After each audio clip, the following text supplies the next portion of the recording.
All right. Good evening, WTF Skyonians.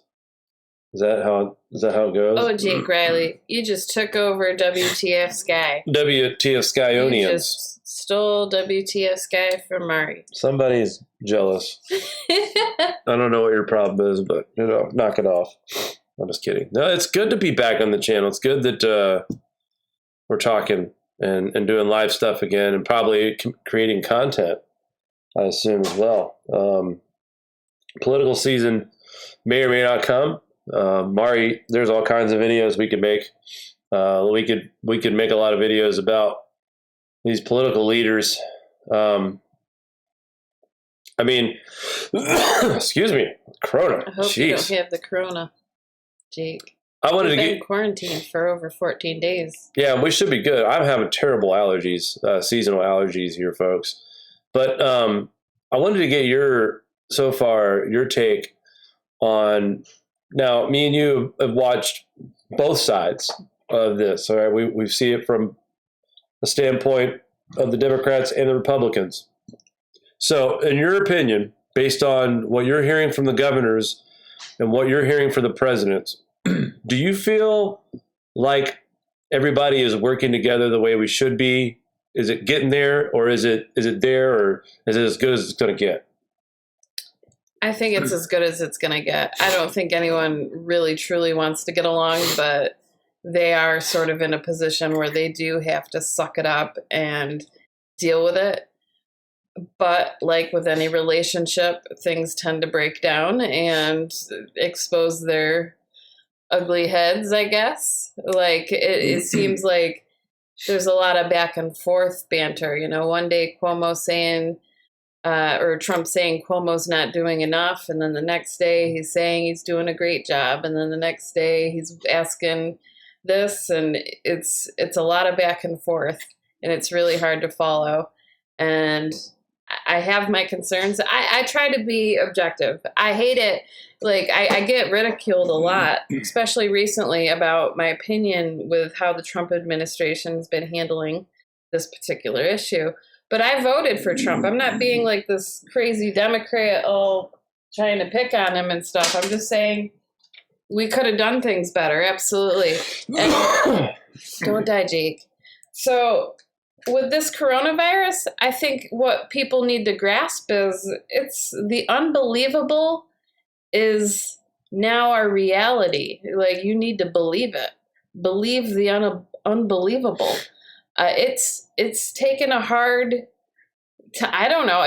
To me, I feel like I'm in a state of shock still, and I don't know if I'm feeling it more severely being out of New York and seeing my friends and family on the front lines dealing with it. Like it's more in my face, because I feel like a lot of the world right now is calling this a hoax still, going around with hashtag, was it visit your hospital or empty hospital or something, going into these hospitals saying that everything's fabricated and fake. So excuse me. Obviously the hospitals aren't going to be 100% overwhelmed right now, because we haven't reached our peak yet. And the hospitals have canceled their appointments, their elective surgeries, and all of that. So, and people are also afraid to just go into the hospital for even just everyday things. They are postponing things to try to save themselves from this nasty bug. But back to the whole political part of this, and if everybody's getting along, the last 2 days, Trump has faced the music. Mari and I have been a little critical on him a little last week because of his "we got to get back to work" mentality. We're going to open up in parts of the country. And I think the reason why Mari and I, now look, we both voted for him. We both support him. We both think he's done a great job as a president. We just weren't happy with how he was handling the way this has played out.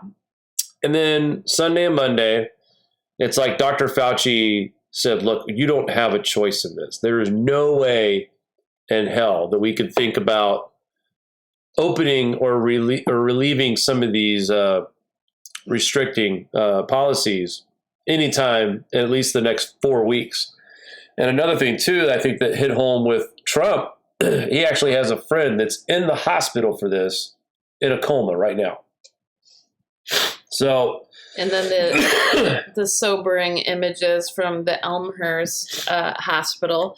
Now, that hospital, hitting hard. That hospital in particular is in a neighborhood where there's a lot of homeless, and it's sort of like a hood where you got a lot of addicts and that kind of stuff. So that is a typically like busy hospital to begin with, and then you have all the corona outbreak, which is sort of making it a little centerpiece. And here's where I want to go with this Bronx, too. Or was that in Brooklyn? The Bronx, South Bronx, and then Brooklyn as well.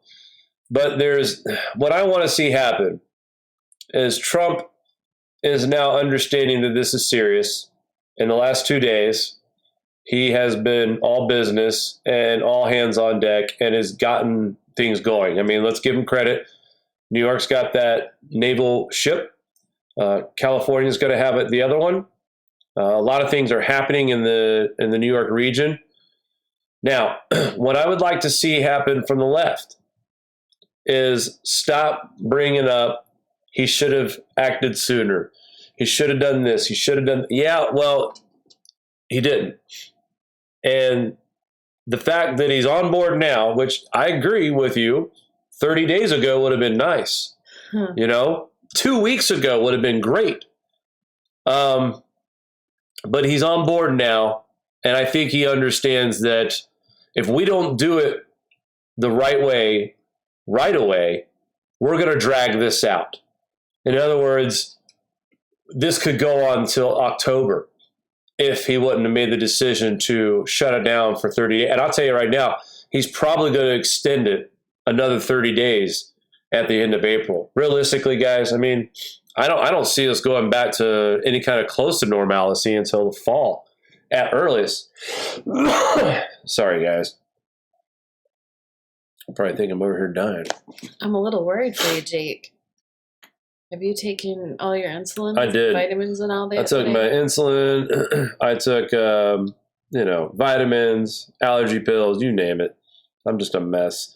Yeah, Jeff, I saw that. Rachel Maddow. In fact, I was looking at Mari. I said, can you believe that old Trump is sharing a video with Rachel Maddow and his pay? And then I turn it on and I look at it, and it's her going, "I'll never get there. I'll never get there in a week. I'll never get there." And boom, 5 days later, here it comes.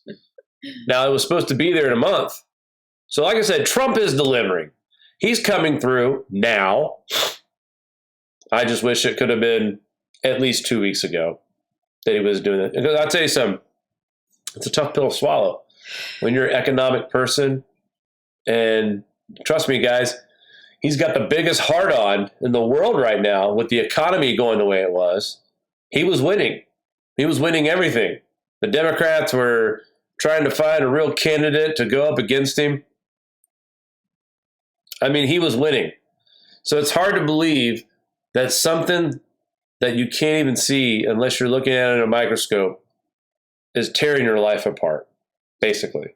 It takes some believing. I mean, I'm still sort of in disbelief what I'm seeing and hearing. And definitely very concerning how underprepared we are right before this peak, with a lot of our hospitals not having the supply just to protect themselves. We have so many doctors and nurses infected right now. I don't know. It seems like we're going into this sort of hopelessly in New York. And like Cuomo drives me crazy because he thinks like if the city gets overwhelmed, then the upstate New York places are going to do like bailouts and start, like we're going to have the room in our area. This area here only has a 400 bed hospital. So somehow with the surrounding 50,000 people that live in this area, we're going to be able to somehow help the city folk out. Well, and we're going to get overwhelmed really fast. We don't have that capability. And then on top of that, like if we get transferred patients, can you imagine this? Our doctors and nurses taking it home to our families and friends throughout the community. And then next thing you know, a little 30,000 community like this, half of it's infected. I mean, that's the worry about this entire. We are fairly, there's a lot of older people. Yeah. I don't know the percentage. Lots of old people out here. This area is full of old folk. We're in the mountains, little mountain town, but surrounded by villages, so very concerning. Yeah, I'd say the average age in this town is probably 51. I mean, just based on how many old people live here, and really old people too, people that have lived very long and healthy, fulfilling lives. So I'm a little worried looking at what's unfolding in like Italy, Spain. You're starting to see hints of social uprise, people getting antsy, people starting to get restless and unnerved, and starting to think tensions are definitely building up. New York the other day did have a couple riots, but it wasn't anything crazy. I'm worried right now since they haven't done an official rent moratorium within the next 3 months. People are going to just go crazy. See, I disagree with that. Legislation isn't passed with that. I think that'll be made and done at the appropriate time. We're already in a 90-day eviction ban here in the state of New York. I think as the situation continues to intensify, there will be more things done to help solidify that. They're holding up everything else. Okay, and we were told that the stimulus package was going to come in kind of like a baseball game. And right now, if we're basing it off of that, we're only in the top of the fourth right now. So we still have plenty of bills, plenty of time to get those extra needed funds to keep everything kind of I think everybody's on the same level, though. I mean, we all know we can't work for a reason. Those that aren't essential anyway. So this is not a time where landlords are throwing people out. Their mortgage payments are being delayed. Okay? When your government expects you to not leave the house unless you're an essential worker, it's a little bit difficult to earn money for your family. Therefore, every little bit of money you do get in this time of unknown, you're thinking about food. You're thinking about supplies. Yeah, and medicine. That's it. I think a good portion of people are starting to notice the food prices inch up faster than they have. I know I was just looking at juice boxes for the kids. I was going to do an Instacart, and they were like almost 50 or 60 cents higher than they would normally be. I was like, Tug-tug. Milk has gone up. What did I say? Milk was $3.39. Yeah. That's expensive. We used to be, I remember when a gallon was $1.69, but then it sort of hovered around $2.30 for a while, and now it's gone up a buck. These are the numbers for the United States. 164,000 cases, 3,100 deaths, 5,000 have recovered from this. Right around 4,000 are in critical condition in the United States. We watched the movie Contagion last night, and it was smart. it was sort of sad in a way because the movie wasn't as scary as what we're actually watching unfold. The movie was watching a thriller unfold, and the movie Contagion, which in my mind always was like sort of a scary concept, compared to what we're dealing with now, it's just like nothing. It was like watching kids PBS last night compared to what we're actually living through. I mean, seriously. That movie was like watching Paw Patrol. What we're witnessing is graphic. I mean, it's a lot to take in. I remember just watching Twitter videos in horror with videos from China and Wuhan before they actually censored everything and closed up the firewall, I guess. And then just Italy, and now it's on our stomping grounds, which is even more sobering. I just can't believe people think it's a hoax. Like, to me, it's undeniable. Speaking about that, I wanted to bring this up tonight. So, what's the difference between a channel or a news organization that shows footage and is either A, made a mistake, or B, is trying to pass something off as fake news? All right, you hear that term all the time. And I saw another YouTuber, actually it was Logan. Logan put a video up talking about CBS News lying and calling the footage fake news, and the whole thing's a lie, it's a hoax. Today, CBS News admits mistake after airing footage of overcrowded Italian hospital in report about New York City. Now, for any of you who have been a video editor, this is an easy mistake to make. I'll Mari, you talk a little bit about when I'm editing videos, and I have, sometimes if you've seen some of my more highly edited videos on Grand Solar Minimum, I compile up to 50 different news clips of certain events, and it's easy sometimes for the wrong clip to be inserted. Just you drag and drop. It was just you selected one too many, and you drag and drop. It's so easy, but the fact that they came out and did the correction, that was genuinely a human error. Yeah. I wouldn't look into this as like some kind of conspiracy. It's just a human error, and they stepped back. They said, "You're right. It's the wrong footage. It was a mistake."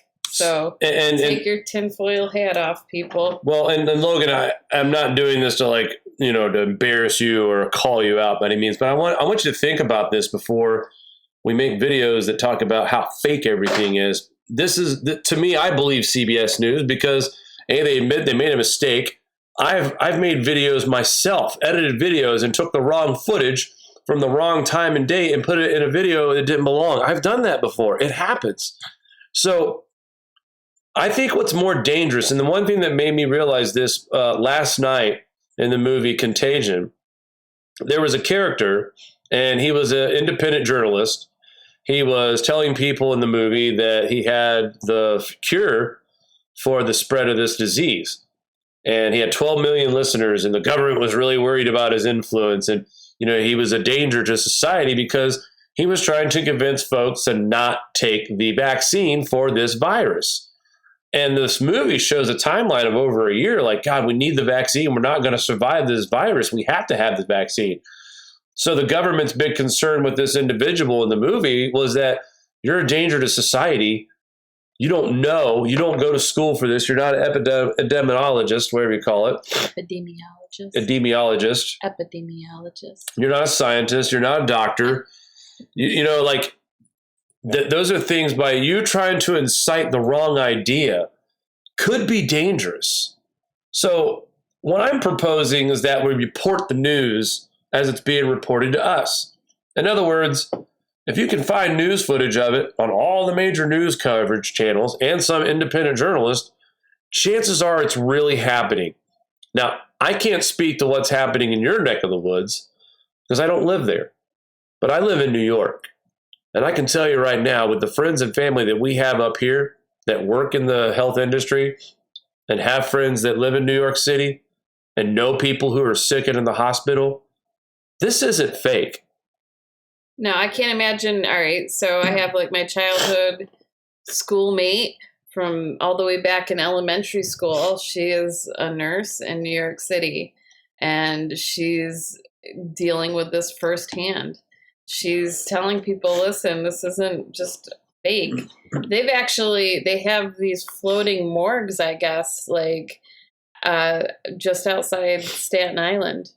That they're so worried about where to put the bodies because of just where we're right now on the exponential curve. We are going to peak. I wouldn't be surprised by the next 5 days from what I've seen. Yeah. I don't know. I'm worried about the front lines all around. Our ambulance, our EMTs here in New York, they don't have proper PPE. Nope. And now they are forced to still do their job, even if they're tested positive but asymptomatic. They still have to work and take these calls. I don't know how well these ambulance companies are separating people who are asymptomatic and pairing them up with 911 calls that could be COVID or not, but it's not a good scenario to be so shorthanded and to the point where you actually have to have your infected staff still be on the clock working with these patients that may or may not have it. Very, very scary situation. And I just hope that our front lines can maintain good health and hold this ship straight, because New York City is a hard city to tame. Yeah. But no, guys, and again, this is not taking shots at you, Logan. I mentioned you as an example because I saw one of your videos where you were accusing this to be a hoax and a fake because CBS showed the wrong footage. I can just say this: editing videos, taking actual news footage and placing it into a well-orchestrated edited video, it's easy to actually accidentally grab the wrong file, especially as much as these people are working. I mean, can you imagine being a reporter these days and working on the website or putting up these news stories for CBS, NBC, Fox News? Can you imagine the hours they're putting in? Because there's so much changing so fast. So, again, not calling you out. I just wanted to point this out. You know, we shouldn't jump the gun so quickly because this is a very sensitive subject, because I think a lot of us do know people that are going through this, especially if you live in New York. Well, and a lot of people to the west of us, like I would say Midwest, their towns might not be seeing it yet. Your hospitals might just be emptying out, and it's the pause before the storm. If you don't think it's coming, you're going to find out. And I wouldn't be one of those people going to film your hospital and posting it on Twitter with that hashtag, because you're just putting yourself at risk, really. Well, anyway, that was one thing they want to bring Our up real fire quick. department's being exposed, the police department. I mean, 13% of the NYPD right now is out of work because of the virus. 13%, that's 1,000 policemen in New York City are are not working because of this virus. 3 have died, 1 detective and 2 cops. We also, a few school principals have gotten sick, and 1 actually passed away. So, I mean, you know, you look at Italy's numbers, and I don't know. I get pissed off when I see these numbers because I don't think the Chinese told the truth whatsoever. And then you have the issue with all the urns at the morgue now. You were listening to an interesting video about a guy calling a crematorium. Yeah, he posed as like a boss, asking this one morgue for, you know, if she wanted more resources, and she just went off, and he got to do like an estimate of what those morgues saw. And then there was a recent article out with all the pictures of the urns. And then you also couple that with all the phone contracts that have been canceled in China. Yeah, 21 million. Yeah, like the numbers are all over the place. It's wait and see. But right now, what I see in New York, with it just beginning, is terrifying. See, that's what worries me. Richard says, have you got anyone seen the news out of South America? Ecuador is getting hit hard. There goes that theory of hot weather kills the virus.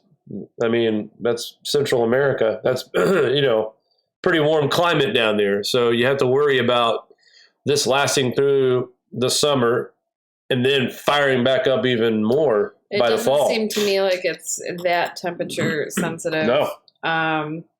Just looking at the spread on the map, who knows? I think maybe in time people will start correlating the strength of this virus and the spread perhaps to something like cosmic rays.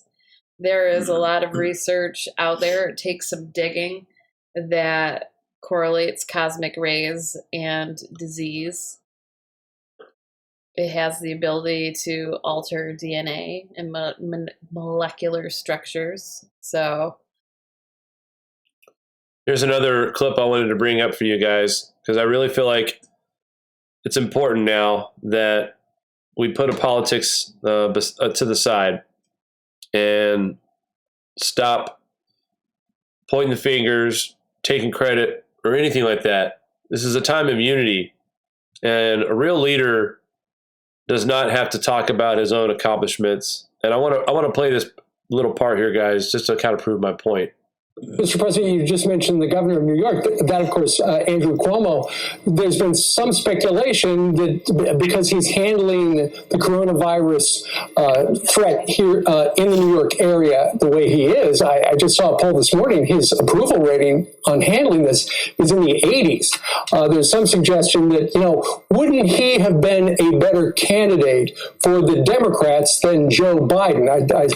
Now, before I let you hear what Trump says, this Fox News reporter is telling the truth that Andrew Cuomo has got a very, very high rating.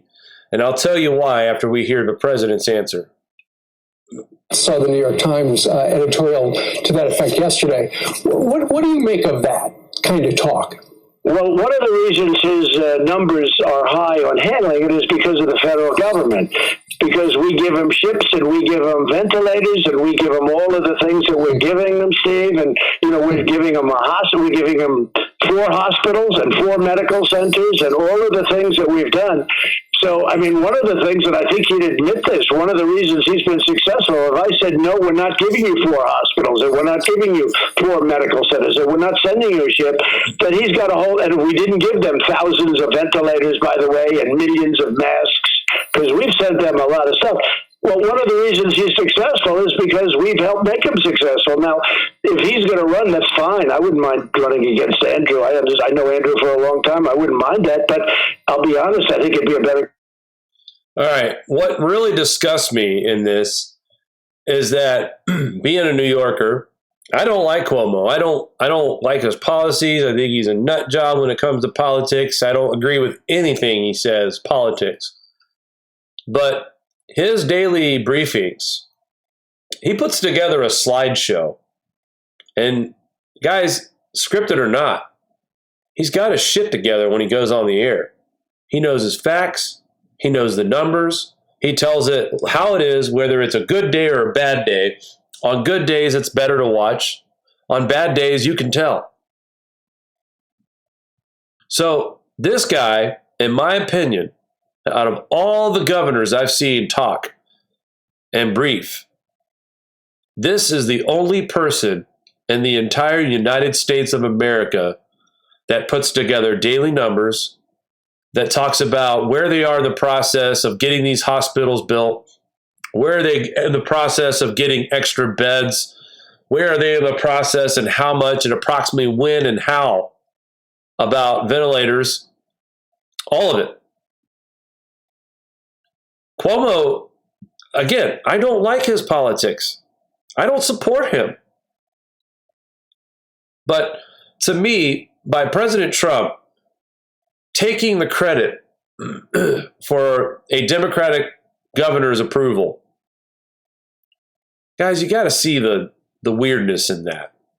Well, because he's really, Andrew Cuomo's had to fight for all of this shit. Like, this hasn't been easy. He's had to really work hard to get Trump to give him this stuff. The majority of the testing done from the United States is done out of New York, and it was nothing to do with Trump. It was everything to do with our states and the health department being able to come up with their own test. And, Trump did help by pushing that through with the FDA approval. Yes. But don't take credit for that, entirely for the whole country, because, give credit where credit's due. New York has done an amazing job trying to get tests out. And I'll tell you, we're not even anywhere near where we should be, because many of the counties, especially in upstate New York, do not have access to testing. The only way you can get tested is if you're actually admitted into the hospital. No, Edward, you're absolutely right. It doesn't help when and that, like I said earlier, I don't want to see CNN and MSNBC go back and say, well, look what he said back here and back then. And look, I get it. He's made mistakes. I've been one of the people that's criticizing, but I'm giving him credit now because since Sunday, he's really, in fact, he hasn't said we need to get back to work since Thursday. And I think the number is scorching up there every day, continuing to grow. I think those numbers are smacking him in the face. I think Dr. Fauci said, look, there's no way. There is no way. We'll be lucky if 4 weeks is all we need. You have to at least issue this many days. He probably told him it was going to be long-term, and the only reason why they're doing this 30 days at a time is because it'd be too much shock if he come out and said, sorry, folks, we're closed till June 1st. Tugtall, she's from Virginia. They're shut down till the second week of June. Yeah. That might be the most aggressive plan out there in the United States, but that one might also be the best one. At this rate, if we don't stay the fuck home, if we don't follow these guidelines, if we don't start taking this seriously, we should have been taking this seriously a week ago, really, even 2 weeks ago. But I'll give you a little leeway here. At least a week, we should have taken this really seriously. The longer it takes everybody to finally cooperate, the longer we're going to be inside. I just think it's hard for people to wrap their head around that reality as we know it is no more the same. It's changed, and you have to change your consciousness of that reality. It's something different now, and that's a hard pill for many to swallow. Yeah. The one thing I wanted to mention about the longer we take, the longer this is going to go. The scenario on the deaths, Dr. Fauci and Deborah Birx both said this, that the best case scenario is that we only see 100,000 deaths. Best case scenario. And that's if we do everything perfect from here on out. Mari, is this country doing everything perfect? No. We know damn well, just like in our town, there's people running around right now. And that's just the complexity of it. Like, it's easy to say that we haven't done enough and we started too late, but here, let's look at how hard it is to change the mindset of a society. How hard is it to shift people to hold the gears of society? How hard is that to shift on a rapid pace? They had to baby step people to the point we're at right now. And if society had quick wit and was like, okay, this is happening, it's not a conspiracy, let's do this, we would have been not dealing with this at all. But No. Our government, and let's just be real here, they did it slow, but how could they have done it quick without social uprising and riots and everything else? That is what they are so desperate to not happen. And that's why you have this back and forth. That's why you have the purposeful confusion and the unknowns. Like, it paralyzes people to comply. Even Poland, there was news articles out in the beginning. People were like, why haven't you locked things down? Why haven't you locked things down? And the one health minister's response was, because if you do it too early, people will not comply. You need to let society see what's really happening so they have the fear of death in them and they comply. And that is just right out of his political handbook. So we're in a really messed up situation, and there's no win-win. It's mostly lose-lose. And it's going to be a tough thing to get through. I think eventually it's going to be a part of what we talk about on GSM a lot, is just adaptation. Yep. We are going to always have to deal with this. It's just until we put the infrastructure in to proceed forward and have the masks and all the gear and supplies and ventilators to be able to handle that influx. This is our new reality until we make that adaptation. And it's not going to be easy for anyone, any side. any race, any political or religious beliefs, nothing. Everyone is affected worldwide.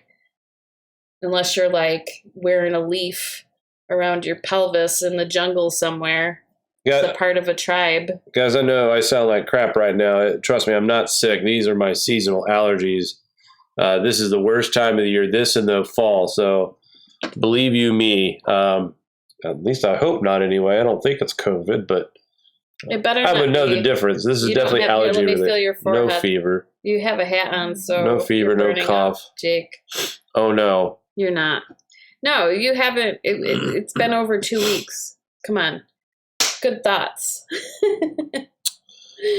Yeah, and Tom's got a valid complaint. I know what that's like. I used to anyway. Thankfully, I was able to find other ways to relieve my pain, and I was able to wean off very abruptly from tramadol. I had a doctor in Ohio that was prescribing this stuff to me for my neuropathy. And I thought it worked because it worked. I thought, well, this must be it. Tramadol should have never been prescribed. And he prescribed that to you for your neuropathy with diabetes. Yeah. So the point I'm trying to make here is that this irresponsible doctor who was getting ready to retire was just handing out these prescriptions like candy. And now people have addiction problems. And then it makes it difficult for people like Tom who may need it. I'm not saying you don't, but I'm just saying you really need it. You don't abuse the medicine, use it properly. But because there's so many people out there that do abuse it, you have to pay the price now because of irresponsible doctors and irresponsible patients. Other people ruin it for the good people that need it. So what was my point of showing that Trump clip? Well, Cuomo was quoted today. He has no desire to run for president. He has no desire whatsoever. And I'll tell you what, it's a smart move on Cuomo's part. Think about it. If you decide you're going to run for president in the middle of a crisis, and we've already got Donald Trump telling reporters that if you're not nice to him, he's not going to call you. He's going to make Mike call, not him. So could you imagine if Cuomo just said, you know what, I'm going to run for president. I can do a lot better job than what Donald Trump's doing, with all due respect. And next thing you know, New York doesn't get ventilators. New York doesn't get masks. New York doesn't get the help they need because of a person who is very, very highly political driven. Some are speculating now that these daily briefings at the White House are replacing Trump's rallies because of how nasty he is to some of these reporters. And I get it. These fake news reporters out there like to make up stories and cherry pick the data. But he lives for it. He has to have someone ask a bad question so he could be. Well, I think all the politicians all around are taking this horrible thing and using it to their benefit. I mean, look at Cuomo's stats. Before this whole corona thing started, our public health care system was having already huge failures, and our city budget is off by like the billions. So he is, in a way, using this coronavirus with how expensive and awful it is. He's also cushioning his debt load to the state with this. Don't tell me he's not, because New York is not. I wish New York City was like cut off from upstate New York and we could be just called like the Adirondacks or something. Yeah, in New York 2 or something. I don't know. It's just a mess. New York 2.0. Such a complex population down in New York City with their own different taxes and their own different ways of rules and law, and then everything else is separate upstate. So I hope the media and the president can find a way to play nice for here and out, because, guys, let's face it, we're not interested in this shit right now. Nobody wants to see sparks flying at a presser, especially when we see the numbers of, yes, there are rude questions. No, I get it. The media sucks. They twist and dig rude freaking questions. Absolutely, Tugtall. It's like being in a room of toddlers that don't get along. I'm not defending them. Both sides are obnoxious. I'm just saying we both sides need to work on how to respond. I don't know. this number here, we're looking at this right now, 785,000 cases. Guys, when we went on the last time, which was Friday night, we were still in the 500,000, maybe 480,000 case load. We've gained 300,000 cases in like 5 days. It's crazy. I mean, 37,000 deaths worldwide. This death rate right here of the closed cases, I've been watching that. That started off at 6% 2 weeks ago. 6%. And we are now sitting at a 19% death rate when you compare to the amount that's recovered, which is 81%. And those that have passed away is 19%. Guys, that's, to me, 20% death rate is high, if you ask me. I mean, that's the numbers we need to look at. A lot of that is I think a lot of the death rate's going to come from your healthcare infrastructure collapse. Once that healthcare system collapses, pretty much all blame's going to be put on COVID. Whether or not they had COVID or not, just the fact that the healthcare system collapsed. I mean, these countries, they can't even keep track of the dead. It gets so chaotic. So whoever's dead in their house or in the hospital is just being labeled a COVID case. So I have a feeling we're going to see some adjusted numbers in the months to come. It's going to take a while to see what really went on. Like right now, I think these numbers that we're seeing, let's look at yesterday's gains. So yesterday was the most cases that the United States has picked up in one day, which was 20,353. We had 573 deaths. That's the most the United States has seen in a one-day total. That blows out the previous record was 401. We're 3156 in deaths right now. We're barely behind China. I mean, look at how bad the numbers are compared to China. And China has a population of 1.7 billion. All the countries are lying. What But a bunch of freaking liars. They really, come on. Now, if they do an adjustment and say, oh, well, we found all these people dead in their houses. Oh, I'm hearing now. Their doors shut. I'm hearing now they may go ahead and fess up to about 45,000 deaths. Oh, really? Yeah. They might just go ahead and, there's numbers out there that we need to adjust. The count might be a little bit more in cases, and we might have had 45,000, which sounds more accurate to me. Looking at what's happening to Italy, I feel like China closed off Wuhan too late, just like Italy closed off Italy too late. And unfortunately, the United States was about 10 to 12 days late when they started shutting things down. I'd say we're a solid 2 to 3 weeks late. At worst case. But if you look back 2 to 3 weeks, was society ready to accept this? This is baby steps. So I see both sides of it. I get it. It just sucks. Look, again, we support the president. We voted for him. We've always been a supporter of him. We were not happy with him last week. We are happy with his adjustment in tone since Thursday, especially Sunday and today. We feel like now that he really gets it. And that's the problem, though, is that he really wasted a lot of time last week. There were so many things that he could have done quicker. But, again, kudos to Anthony Fauci for just saying, look, Don, my boy, Don, we come from the same city, Don. Listen to me. Listen to me now and hear me later. The numbers are too high to think about relaxing any guideline for any part of this country, even in Dime Box, Iowa. I get that he was trying to be hopeful. Sure. But at the same time, these... it's... Well, that's why I think Andrew does a good job. It's a hopeless situation you're trying to give people hope in. Cuomo really gives you, he'll kick you right in the nutsack several times during a presser. And then there's days where it's like, we got a little bit of good news. We got amazing things happen here. The hospitals got built.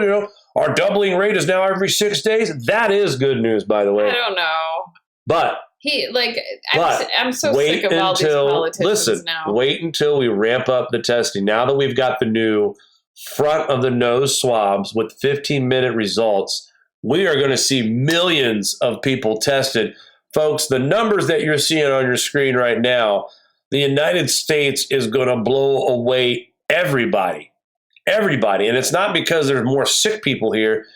It's because we're able to identify everyone better. We should. Should we? We have to. Testing. Should we test everybody? Testing has to be a part of this. Once every 2 weeks. It has to be. Well, I'm not to make sure you don't have it. I'm not sure how they'll do it. I know they're talking about giving people who have antibodies certificates to show that they are immune and that kind of stuff. It's just going to be a part of the adaptation plan. You know, who knows? They're talking, it's a little freaky, but I get it. They're talking about having all these social media, these big internet bigwigs allowing people to be tracked to see where there's no social distancing versus where there is social distancing. I'm not sure how well that would work, but look at how concerns me. Look at how scary this is here in the UK. 22,000 cases. They're steadily adding more cases per day. Today added 2619. Look at the deaths a day. This is old Boris. He said he was hoping in the beginning he could give everyone herd immunity. They have half the deaths we have, and they only have a fifth of the amount of cases. But talking to Starman, he thinks millions are walking around with it. And he also admitted to me that he believes that he had it as well. I do too. When when I found out from his wife that he was in the hospital with double pneumonia and totally incapacitated to the point where she's begging on Twitter with his account for prayers, I just knew in my gut, I'm like, I can't even believe it. And they weren't testing for that back then. Well, they weren't, but he actually lives in the city where some of the first cases in England showed up, where these kids got back home from a skiing trip in Italy, in his hometown, and he definitely contracted it. So I'm just happy he's on the mend and better, but at the same time, he almost gave me a heart attack the other day when he said he wanted to go out to the store to get his daughter some supplies because she's pregnant and he didn't want her to go out, yet he's recovering from double pneumonia. Well, the only thing that might be in his favor is that this virus might have some kind of immunity. He might have an antibody now. So, and that's what a lot of doctors think, that everyone should get this because 80% don't have any symptoms at all, or they have mild conditions. Some weird reports of reinfection. Yeah, it's 10%. There's 10% cases that get reinfected. Tom made a really good point about Trump shutting down the borders to China. The Democratic media called him a racist. Other than the fact that Trump likes to brag about how he shut the airline flights down from China and Italy before anybody else in Europe too. Those were two very important moves as well. I agree. You stop the flights from China coming into the American. Now, the problem though was that even after the European travel ban, there were reports of people coming in from Europe and China on some of these East Coast airports, and they weren't being screened. Yeah. They weren't even being asked any questions. No, I think there's too many planes in the sky already. Go look up any flight tracker, and you'll see the amount of planes in the sky right now. It doesn't seem. It doesn't. I don't get it. It's almost like they want it to spread, but they don't. I'm just surprised. I don't know. I'm just surprised that everything took as long as it did with Trump, because when he did that flight ban from China, I thought, okay, well, he's on the right track. He understands the seriousness of it. But then he started kind of back and forth with himself, like, it's a hoax. It'll be gone in 15 days. That's not that big of a deal. More people die from the flu. Come on. It takes some believing what reality is. It takes, and I get it. And it was probably tough for him being a president. It's tough for everyone to wrap their head around. This is just extraordinary. I'm just glad that he's finally on board. And listen, guys, realistically, I believe Trump will readjust these guidelines before they expire April 30th and extend it another 4 weeks from the end of April 30th. I really believe that, because we are just, like in the Grand Solar Minimum, we are just in the tip of this. Like, we haven't seen nothing yet. What's getting ready to happen to this country with this virus? Because look, let's face it, a lot of you are staying in, but a lot of you have to work. I have to work. Unfortunately, I have a note from my doctor that keeps me home because of the risk that I face by going out. But your job isn't protected. Like you got No. 12 weeks, and you don't fall in that. I don't get paid either because your company's over 500 employees, and big companies for some reason aren't eligible. Well, they don't have to give any paid leave off. So that is just insane to me. Why they can peddle the responsibility to small and medium businesses, but not these large businesses that aren't offering any paid leave whatsoever. It's just, Doug I don't know. Doug says the Spanish flu is a nightmare. I watched a 40-minute documentary about the Spanish flu, and nightmare that's just the nice way of putting it. The Spanish flu gave me chills watching this documentary. The rate of death. People would catch the Spanish flu, and 8 hours later they would die. Now, we've heard a few people here with corona catching it and dying in 24 hours. Joe Diffie, the country singer, he announced that he had it, and 24 hours later, he was dead. Joe Diffie was 61 years old. Yes, he was obese. He probably smoked cigarettes. Again, that was the category of people that are at risk. This virus has a certain variable or trait about it where people go in these, I don't know if I'm pronouncing this right, it's like a cytokine storm where your body's antibodies freak out to the point where it sees the virus and your cells as enemies and attacks your whole system. So your immune system is trying to save you, but it actually is killing you, and it causes all kinds of issues. I think it sends people into cardiac arrest and certain organ failures. And there is some kind of weird, they're talking about ACE2 inhibitors and how that has a chemical process in your body and how that adapts to inflammation in your alveoli of your lungs, and then it gets filled with fluid and essentially you drown. Keep talking. What are you typing about, Jake? He's so busy in the chat, he's not paying attention to what I said. Who's in the chat now? I don't have a chat thingy in front of me.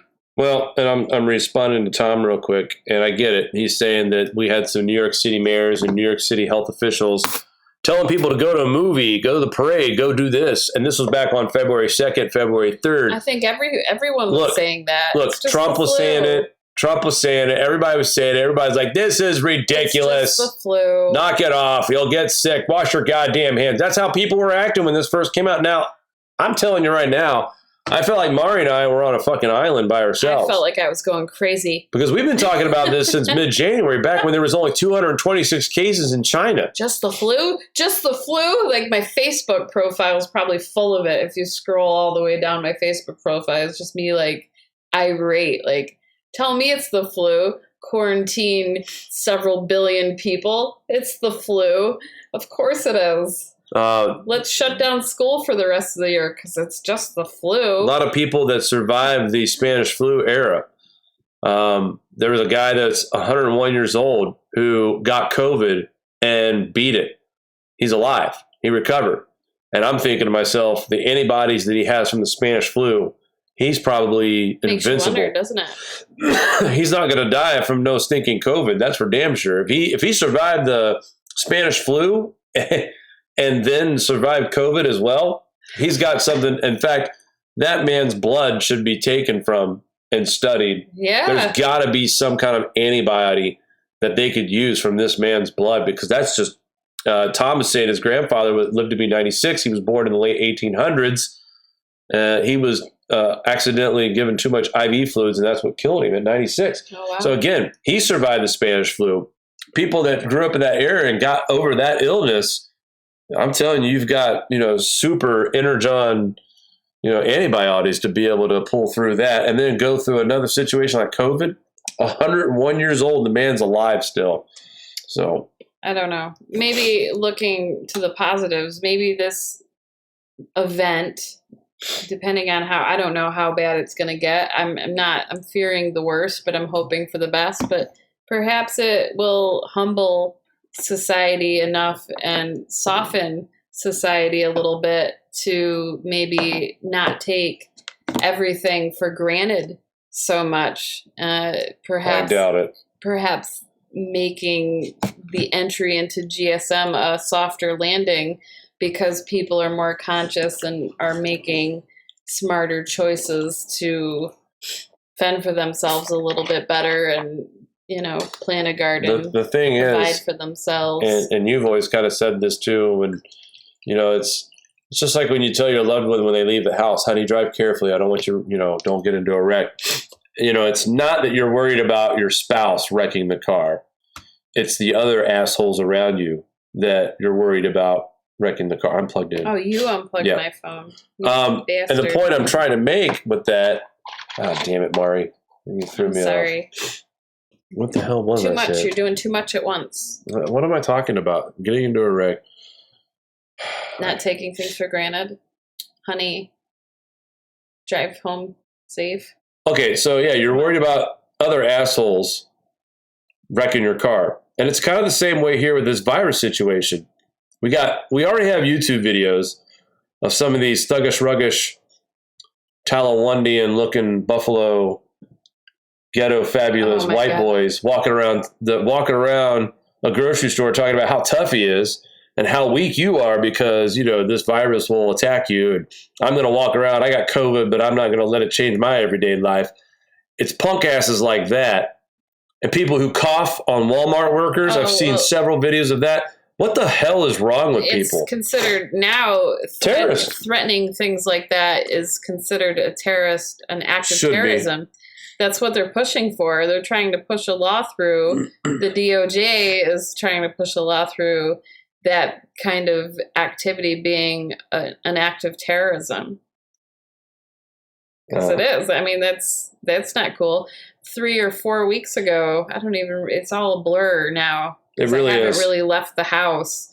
I took my mom out for her last shit hit the fan shopping extravaganza because she miss your mom. She hadn't done any prep, and I kept on telling her for a month and a half. Thank God you got her with it. Come on. And then I was like, this is it.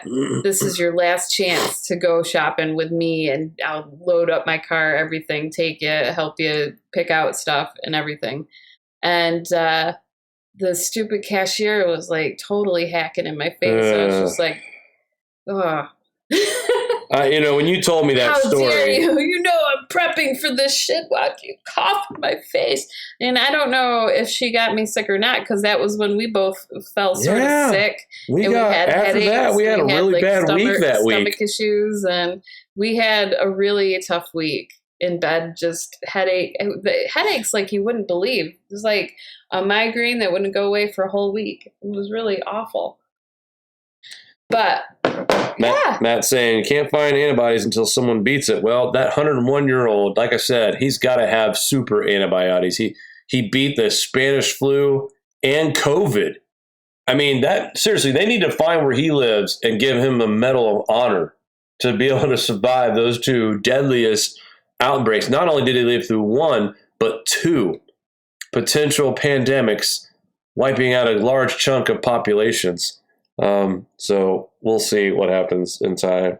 Doug Allen says, I was at a Walmart and walked past an Asian that coughed into her phone inches away. That's her attempt to cover her cough. Yeah. Look, I tell my employees, they're in the wireless business, and for the last 3 to 4 weeks, I've actually told my guys, don't touch anyone's phone. If anybody has an issue with their phone, you walk them through it. You keep it away. Our phones are the biggest germ collectors in the entire frickin' world. I bet you there's some really disgusting shit on our phones if we put it under a microscope. So I've told my guys, don't touch anybody else's phone. Just play it common sense. I'm lucky that the people that work for me are middle-aged, middle 20s, most of them. Fearless millennials. So they're like, yeah, we'll do it, boss, no problem. And they're out there and they're doing their thing, and they've really done a great job. No call outs. I'm super impressed. These guys want to work. These guys know that they're an essential part to a business, and they are assisting in something that is an historic time. So I feel proud that I have people that want to be a part of a solution. But at the same time, I do have my concerns about these people being put out during this time. And really, in my part of the business, I hate to say this, but I really feel like these guys are taking too much of a risk. The business isn't the same since the COVID started here. Everything's really slow. So my proposal would be, hey, let's limit the risk to our employees and just stay open Thursday, Friday, and Saturday. Since we're already ordered to stay in, why not condense our schedule and say, folks, you need something done on wireless, blah, blah, blah, come see us Thursday, Friday, Saturday until further notice. I think they're going to shift to everything just online, postage, print and pay, deliver at home. They're going to start shifting methods. Because right now I don't feel as bad, but it is it does bother me that I'm the boss of 6 people who are going out there and risking catching this, giving it to their grandfather, giving it to their grandma, maybe their mom and dad. And then somebody in their family dies because they have to go. This job is considered essential. The company we work for is considered essential. Well, I think a lot of the essential businesses are going to be coming up with ways to try to guard stuff. I know our local supermarket, one of them installed plexiglass in front of all the cashiers with like a little hole to talk. I don't even know if it's a little thing to slide money, I think, through, just like a little slit. But I mean, we're going to see a lot of little retrofits. And, I know Walmart has that order online pickup. Yep. They've actually converted our local one to have like all these lockers for pickup where you just pick your stuff up and go, or they'll bring it out to the car for you. Rhea makes a great point here. Sugar enhances virus, so no alcohol. And this is why it's such a risk for diabetics. If you have uncontrolled sugars, high blood sugar, you do not produce enough white blood cells to fight off the virus. So Rhea is absolutely correct. Sugar enhances the virus. Don't drink alcohol in excessive amounts. I'm pretty sure it's okay to have a beer or two with your dinner. Ladies, a glass of wine with your meal as well. I'm sure that's not a problem, but we're locked up in the house. Not locked up, but we're pretty much in our houses. Is it really a good idea to have a lot of alcohol consumption during a time like this? I mean, we're already stressed enough. And I know there's marijuana users out there. And I can tell you right now, if it wasn't for cannabis, I don't know. I think my stress and anxiety would be through the roof. But I couldn't imagine drinking alcohol on top of that, too. I think that would be too intense. I think you and I, we've been indoors, 21 days almost? Roughly. We're doing pretty good. We haven't really, I think we fought more before the virus hit than we have since the virus. So it's been rather peaceful. It's been pretty peaceful. And I think a lot of it, too, is that we're thankful that we have our family safe and together. We know where we've been. We take the extreme precautions. Mari has all ridiculous. But you know what? We're safe and we're healthy. And that's the best part. And I think that's why everybody is so happy, is that we know we have food in the house. We're stocked with what we need. The power's on. The electricity's on. The internet's on. You got hot water. Guys, this could be so much worse. Yeah, you could be like dealing with a hurricane that's ripped your house apart, living in a FEMA camp, waiting for some kind of relief during a big virus pandemic. That would suck. Look at how long it took Katrina survivors. They were living in those. I think some are still living in those FEMA trailers. Some are, and some. That's why I'm like, it's wishful thinking to think that we could be back in school by the fall. Wouldn't it be great?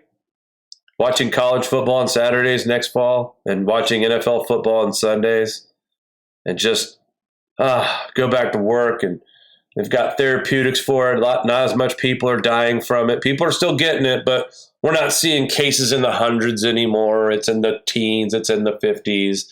Wouldn't that be great? I can't believe I'm saying this stuff. I mean, it's like, what the fuck am I talking about? That's what it's the unbelievable is happening. I mean, we don't know if there's going to be a baseball season, a football season. Everything's been canceled.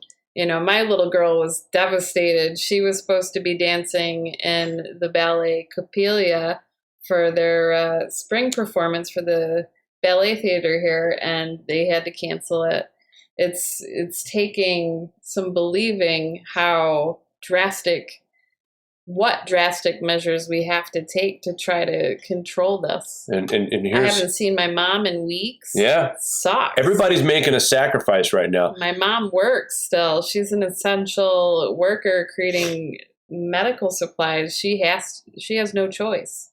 Same with my brother. He has a factory job. He has no choice. He melts precious metals, so he's definitely in demand. He does silver and gold, so I mean he has to go to work, unfortunately. But he gets to wear a respirator. They should also, like, he has a pretty sweet schedule already, though. He gets 3 days off. Some weeks he's off for 4 days. So I mean, and I think like Hobby Lobby, and if they're going to be open, maybe make it a 3-day work week. Let's limit the risk. If we're going to be open for essentials like healthcare and grocery and gas, those should be open 7 days a week. Or just implement the shop and pickup method online, like buy online and, Tom brings up a really unfortunate point. And I'm 100% with you, Tom. He says here, I need a bottle of whiskey, half gallon. Don't want to spend my last days sober. I can't smoke weed. My doctor drug tests me. No medical care for me if I test positive. It's sad that cannabis is considered a narcotic. It's disgusting to me that people have to resort to drinking liquor or alcohol, period, when there's something else out there that is way less harmful. Marijuana, hands down, nobody can convince me any different. Marijuana is way more, it's way less,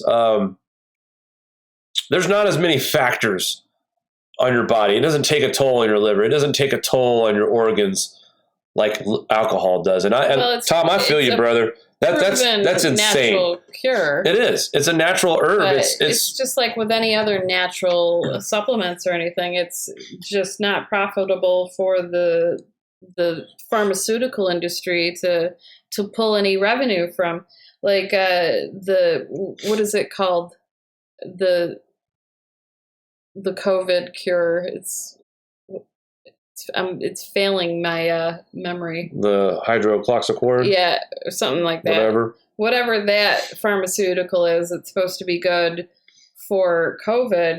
The natural version of that is called quercetin, and that basically what it does with your receptors in your body is it doesn't allow the virus to attach to your cells as easily.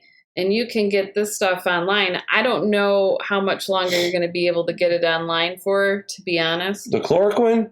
This is called quercetin. It's I don't know if I'm even pronouncing it right, but it's QUERCETIN. It's just a natural supplement for a healthy immune system. It is good for respiratory function. It has antibiotics and all that, but that is actually the natural version of this hydroxychloroquine or whatever they call it. I just think that cannabis should be used in pain management. I think it's a shame. And look, I don't judge you if you drink alcohol. I'm not judging. I mean, to each his own. I get it.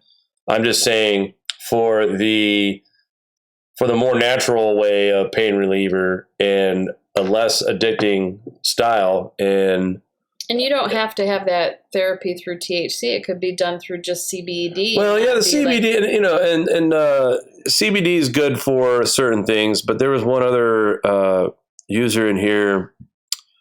They said, what is their name? I can't find them now. Zaganda26 says weed makes me paranoid. I get that. Weed's not for everybody. It's some people can and can't. Some people get really, There's so many different varieties too.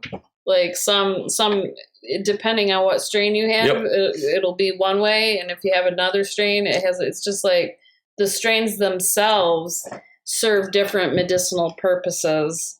So, for instance, like they'll take cannabis for seizure medicine and make CBDs and allow kids to take it, and it completely cures kids' issues. It's striking to me that we have to argue that is a remedy to be legalized, especially in our state. We've been dragging our feet like crazy trying to get medicinal legalized, which it is, and it's right around the corner. That's the thing that's frustrating. I think even the Trump administration was on track to declassifying it from a Schedule I drug, and you have to wonder if they take it off the Schedule I.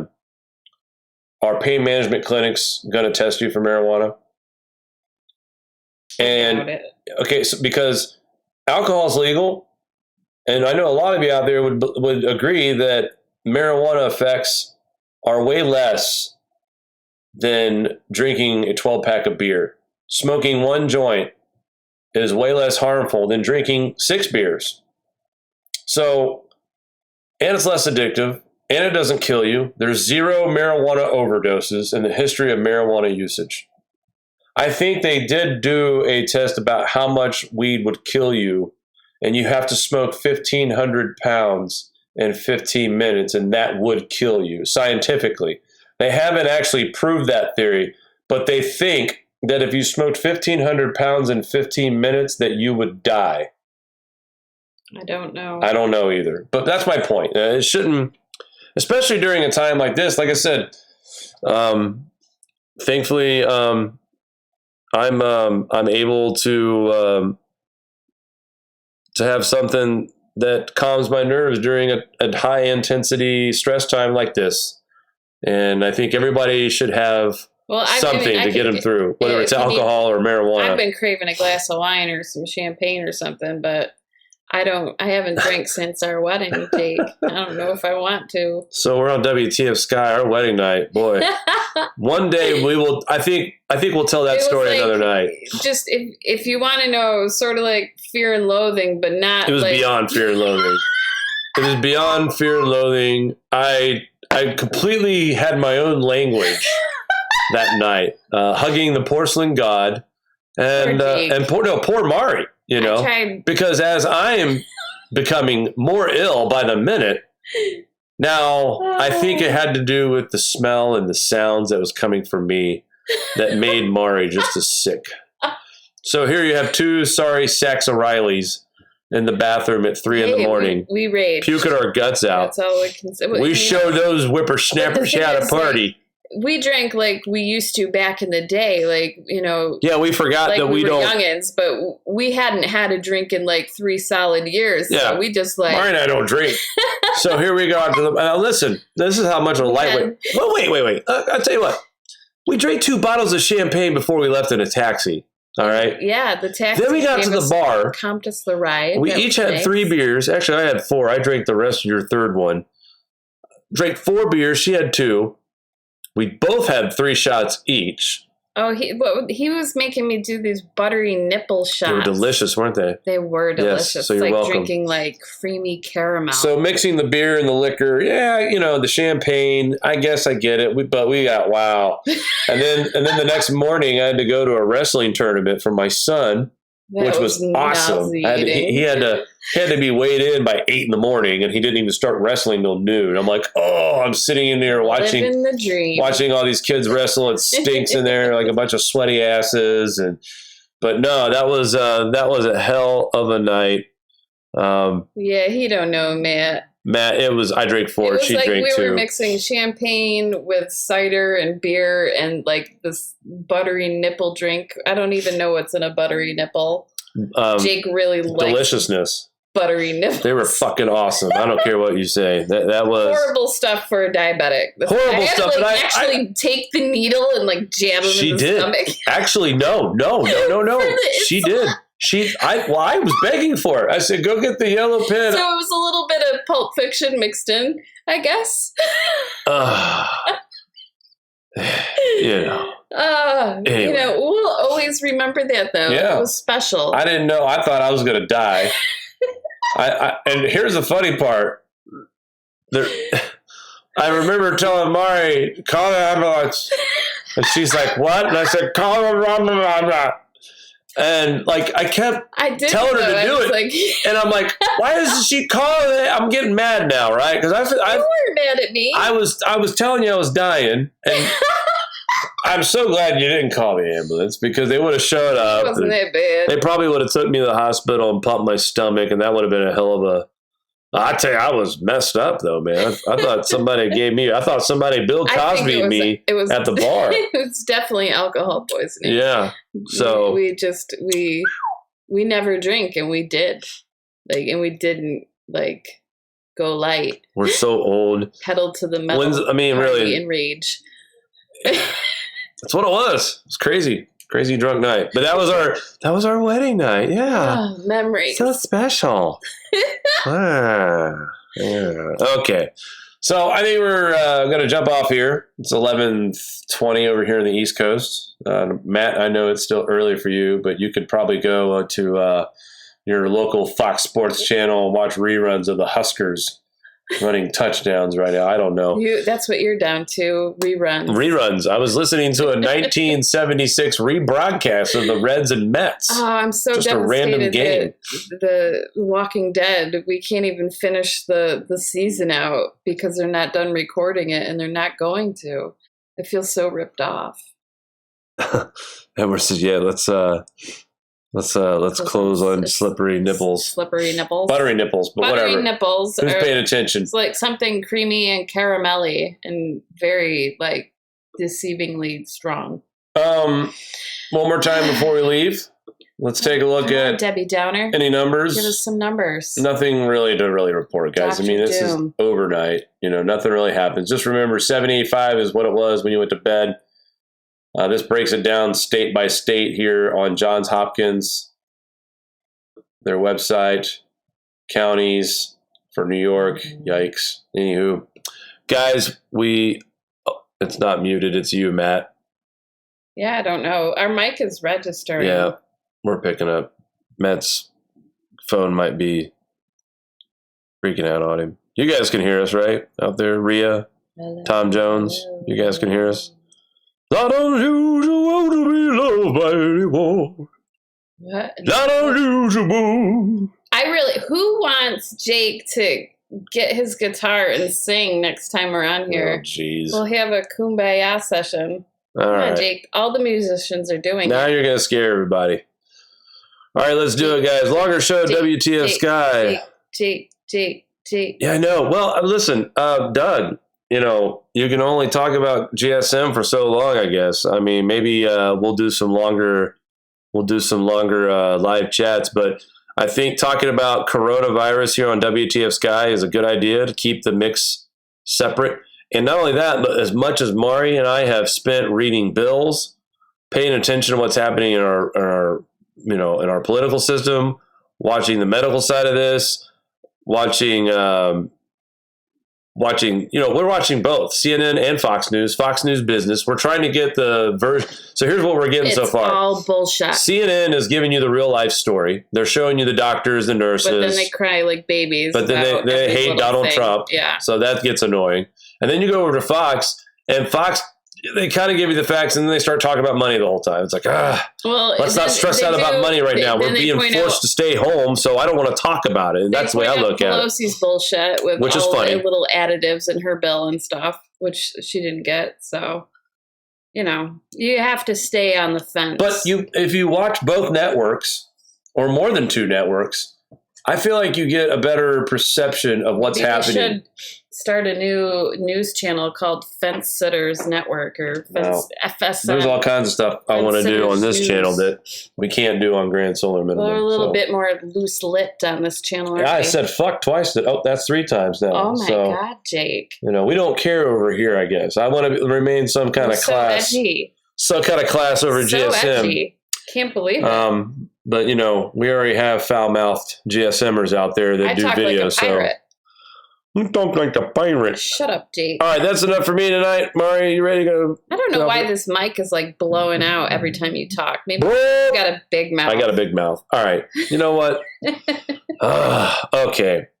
That's going to do it for us tonight at WTF Sky. I almost said Grand Solar Minimum. Y'all are wonderful. We'll see you guys later. We might jump on tomorrow just because we can. Or we're just completely bored. We're off work for 30 days. We know that now. So, whatever. All right, guys. Thanks for tuning in to WTF Sky. Maybe I'll play an old song about Scott Cohn. Remember my song? I don't know if people can handle some of your parodies. I know I have some of them up on this channel if they wanted to peruse them. Don't threaten them with a good time. Anyway, let's go, Jake. All right, we're going. Guys, thanks for watching. We'll see you on Grand Solar Minimum and WTF Sky. More updates on coronavirus here on WTF Sky and more weather events on Grand Solar Minimum. Till next time, be safe. You can't use that tagline. That's Grand Solar Minimum. Stay home and wash your damn hands. You need to do better. Next, shut up. We need a better intro and outro. There's no intro and outro. I love here. You. You gotta go. Yes, okay. All right, stop. We said 5 times we're ending the show. Bye-bye. I love you. Bye-bye. Bye-bye.